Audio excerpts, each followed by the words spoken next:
салому дуруди бепоён ба ҳамаи шумо мухлисони азизи телевизиони варзиш. ин барномаи дар шабакаҳои иҷтимоист. ман фирдавси хурсандам. рафтем.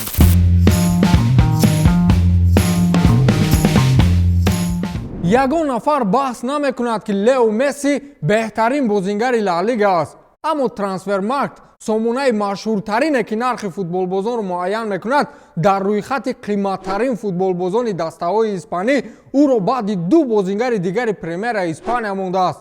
ин сомона нархи аргентиниро ба 80 миллион евро баробар мекунад. шумо боварӣ доред ки Барселона Мессии беқиёсро бо нархи 80 миллион евро мефурӯшад? ман ҳамон қадар эътимод надорам, вале ҳамин сомонаи машҳур Жоао Феликсро аз Месси боло гузоштааст. акнун инаш ба қавле баҳс металабад. ҳеҷ гумон надорам ки Феликс баробари Месси бозӣ карда тавонад, вале Трансфермаркт Жоао Феликсро бо нархи 100 миллион евро дар мақоми аввал гузошту ҳамдастаи ӯ Ян Облакро бо нархи 90 миллион евро дар мақоми дуюм. Месси бо нархи 80 миллион ҷои сеюмро ишғол кард ва ҳамин тавр бозингарони дигари Премера Испания нархҳояшон дар бозори хариду фурӯши футболбозон муайян гардиданд ки ин албатта фарзияи сомонаи мазкур аст. ҳоло мебинед ки Мессиро 200 миллион хариданду Феликсро 300 сомон. Юрген Клоп гуфтааст ки ман розӣ нестам аз оне ки доварон ба дастаи Манчестер Юнайтед кӯмаки бештар мекунанд. тасаввур кунед ки МЮ дар 2 соли охир шумораи пеналтиҳояш баробари 5.5 соли Ливерпул аст. ин гуфтаҳои Юрген Клоп албатта аз як су муқобили доварон аст ки бозиҳои Премер-лигаи Англияро доварӣ мекунанд ва ба гуфтаи олмонӣ доварони он ҷо кӯшиш мекунанд то ба дастаи МЮ кӯмак расонанд. ин суханони сармураббии дастаи Ливерпул ба сармураббии МЮ писанд наёмадааст ва ба гуфтаҳои муаллими айнакдор Уле Гунар Сулшер ҷавоб гардонидааст. ман ҳеҷ гоҳ шумораи пеналтиҳои Ливерпулро ҳисоб накардаам. оне ки бозингарони моро дар ҷаримагоҳи ҳариф бештар аз ҳама меафтонанд гуноҳи мо нест. ман ҳеҷ гоҳ ҳеҷ мураббиро нагуфтам ки чаро онҳо ин хел мекунанду он хел мекунанд. соли гузашта дар даври нимниҳоӣ бо Челси Фрэнк Лемпард доваронро чизе гуфт ҳамон шуд. маълум буд ки онҳо пеналтии 100% ба мо надоданд, чун дастаи Челсиро кӯмак карданд. вақте бозингарони моро дар ҷаримагоҳ меафтонанд, ин пеналти аст. чӣ ҷои баҳс аст дигар? гуфтааст Уле Гунар Сулшер. ман бовар надоштам ки Клоп то ин ҳад майдачӯйдаҳоро аҳамият медиҳад. худо ки дод намепурсад ки писари кӣ ҳастӣ.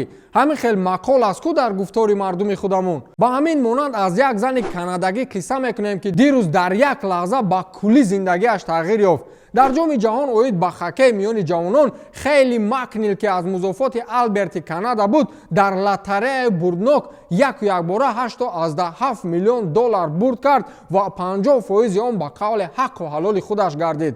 ин дар ҳолест ки ба муносибати ҷоми ҷаҳон оид ба хоккей чанде аз ширкатҳо иқдоми лотареяи бурднокро ба роҳ монданд ки ниҳоятан он насиби Хейли гардид. яке аз шартҳои ин лотареяи бурднок он будааст ки ҳар касе соҳиби лотарея мешавад 50% маблағро барои рушду нумӯи варзиш дар музофоти Алберт сарф мекунад. ин мешавад таи 4.5 миллион доллар. чӣ хел зур аст аз зиндагии камбағалона дарҳол ба зиндагии шоҳона гузаштан. кай навбати ман мешавад.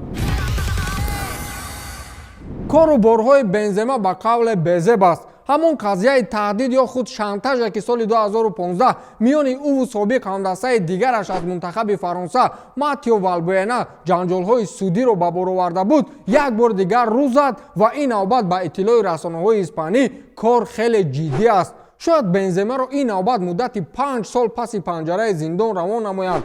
соли 2015 Бенземаро ба шуъбаи ҳифзи ҳуқуқ бурданд ва гуфтанд ки Бензема барои даст доштан дар таҳдиди Матио Валбуэна барои пахши наворҳои фаҳшомези ӯ гунаҳгор аст. гуфта мешавад ки як гурӯҳи одамони авбош Бенземаро ҳамчун миёнарав истифода бурда мехостанд аз Валбуэна пул ситонанд. ана ҳамин масъала то ҳол Бенземаро дунболагир аст ва ба гуфтаи расонаҳои фаронсавӣ шояд Бенземаро ин навбат муддати 5 сол равонаи зиндон намоянд.